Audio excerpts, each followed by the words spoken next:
We'll start off with the Mercuries again. In the last video I didn't really show that much of, well, what's temporarily being called the black one. Whether it'll stay black in the end is yet to be decided, but I didn't really show much of it. We haven't really seen much of it recently, so at the end of the last video both of them had their front ends quite nicely. Well, everything apart from that feature that's going to be going down the middle had been quite nicely resurfaced.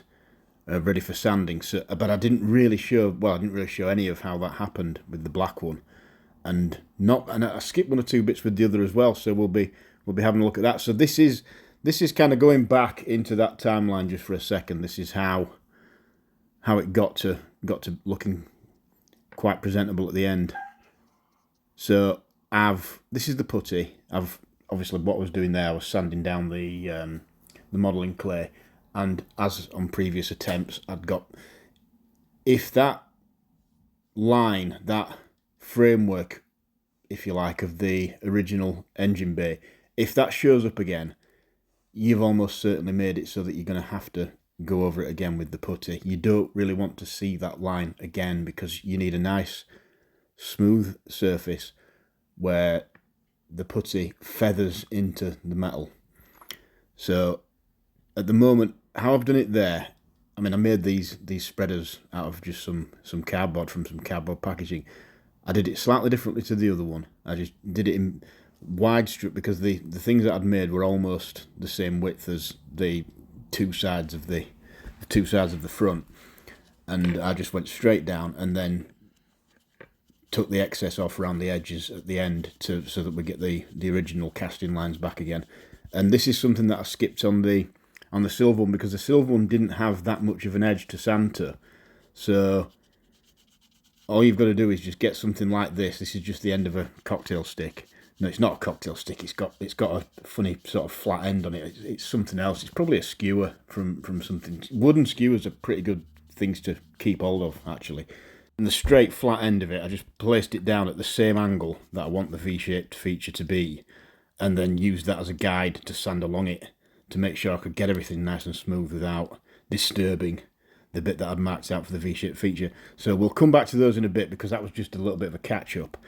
The Vauxhall Nova, that's progressing quite nicely. The top half of it, I've just painted it in like just a random aerosol silver for now, just to see what it looked like. I don't think that's going to be staying because it didn't go on that brilliantly. And funnily enough, the bottom half, I'll be painting that in a random silver shortly, and that random silver looked better. So if I am going to do the top half in silver, I'll be redoing it in that one. Now, what I'm going to do with the wheels on this, because it's a slightly tricky one. I mean, without major surgery, and I don't really want to start doing any major surgery to these anyway, because major surgery, I think, is reserved for things that are in poor condition. So it's like, well, you can't really make it any worse.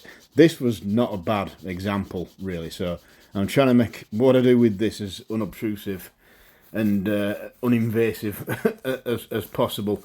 So I'm sanding down the base plate, which obviously on this represents like the lower quarter or maybe nearly the lower third of the car body.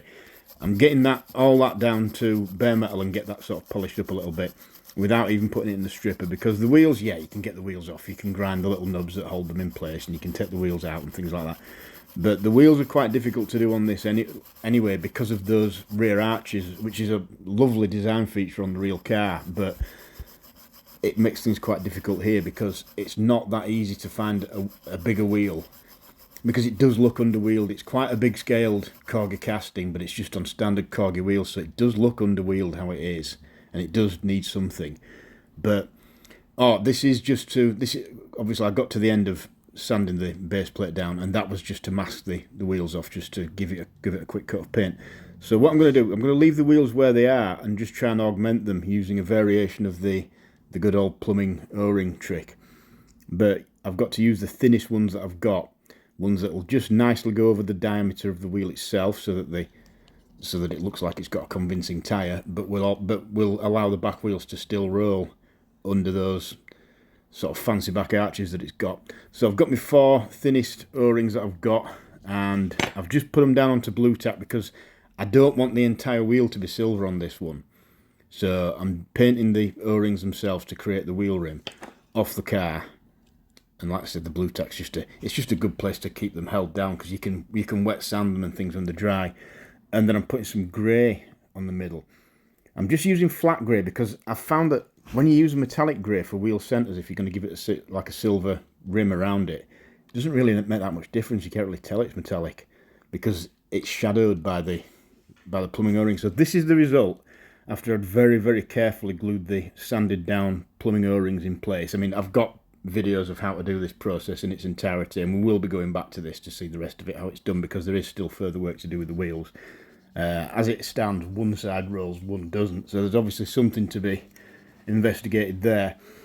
So now we come to something a little bit more, well, it depends how you look at it really, but I consider it quite an exciting threshold moment that we've been building up to, because I'm going to sand down how I got it last time. It did look nice and smooth, almost to the point where I didn't really want to disturb it by sanding it, because like I say, if you keep going with the sanding on the putty and then that original line from the engine bay comes back through, it's back to square one.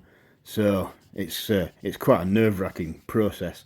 Now I've used 600 grit sandpaper folded over so that I can give it an edge, and then use the edge of what's going to be the central feature of the bonnet to be able to sand against, so that I can get the either side of that feature completely smooth. And it does work, and we do the same thing with the other ones. So in terms of the front ends, they're pretty much side by side now. Nice, sanded nice and smoothly. It's all feathered. You can't see the original sort of pattern of that engine bay anymore, but the metal feels smooth to the touch because it's just feathered in nicely with the putty. So I'm just taking that central bit down. It had got a bit high, so I'm just taking that down a little bit before we apply the material for the actual feature itself. So it's just a line. I've just rolled some DAS modelling clay out into a line so that I can just fit the line directly to it, almost like fitting a part into place. And then it's just a case of playing with that central, that line of clay now. It's just got to be massaged, stroked, smoothed out, clamped in on at the sides, just generally messed about with and manipulated until it looks like you want it to eventually be. Now, there was a very timely Instagram post just a few hours before I filmed this. It was nothing to do with, well, it was, because it was almost this same car, but it wasn't really anything to do with modelling or altering or anything like that. Just somebody on Instagram got hold of the standard version of this, the normal Mercury Cougar that doesn't have the big wheels at the back, doesn't have the engine sprouting out the front, and has that feature that I'm painstakingly trying to recreate, has it already there as part of the casting. And they'd got hold of a nice mint one, and they were just showing it off quite right. They look lovely when they're just original and mint, and looked almost straight out the box, this one. But looking at the pictures, because there were quite a lot of them, I realised that central feature does fade a little bit as it gets towards the scuttle, as it gets towards the bottom of the windscreen. It does sink, so that the very, where it sort of meets the windscreen, it's almost smooth. It's certainly not as raised, anywhere near as raised as it is right at the front end. So that was a good thing just to see in time, because I'd not really, I'd seen pictures of it before. Obviously, I looked at pictures of it before I even started on this, but I'd either not really noticed that or forgotten it. So that was quite fortuitous. So as well as trying to maintain the sort of elongated V shape and get the hump, as we could call it, so that it lines up with the beginnings of it that you get right at the very front end, we've also got to take it gently down towards the windscreen, so that it, and then we'll do the same with the black one. Let's keep them on an even keel, and we'll show this as well. For some reason, I do this. I mean, sometimes when you're doing something like this, like obviously I've never actually done this specific thing before, and the other one, the non-black Mercury, that was the first time I did it. This is the second, so I do end up doing it slightly differently, because I suppose you just automatically learn things from the first time that you do it. But it does get quite compulsive, believe it or not. It's a pattern that you can get quite easily into the rhythm of. Certainly compared with every other step, of this entire process of replicating this feature. Certainly compared with the sanding and where you're trying to put the modelling clay on so that it doesn't conflict with the casting lines and things like that. It is quite nice to do, and it's quite addictive just to keep going like that and flattening it towards the back to shape it that way, and then going back the other way, it sort of flattens it out a little bit more, and then you just chop it at the sides and just drag it away,